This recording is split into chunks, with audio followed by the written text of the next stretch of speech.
করবা, তুমি অর্থটা বুঝবা না। তাহলে আমাদের টপিক কি? রাইট ফর্ম অফ ভার্ব, ভার্বের সঠিক ফর্ম।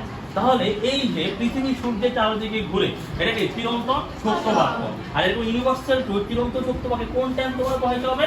Present indefinite. কোন টেন্স? Present indefinite tense. ঠিক আছে? তাহলে এখানে আমাদের ভার্বের যে কি যোগ করতে হবে? এস। এটা দরকার না, ওটা লাগবে না। ঠিক আছে? কথা বুঝে গেছি? তো তাহলে আমরা কয়টা রুলস করলাম অলরেডি? দুইটা। কয়টা রুলস করলাম? দুইটা রুল। প্রথম রুলস আমরা কি করছিলাম? রাইট ফর্ম ভার্বে যে প্রেজেন্ট ইনডিফিনিট টেন্সে, কোন টেন্সে? Present indefinite tense. কোন টেন্স? প্রেজেন্ট ইনডিফিনিট টেন্সে। এই দুটো 52 দিনগুলো তাহারই পরে মানে আপনারা হচ্ছে এই দুটো নেট করেন।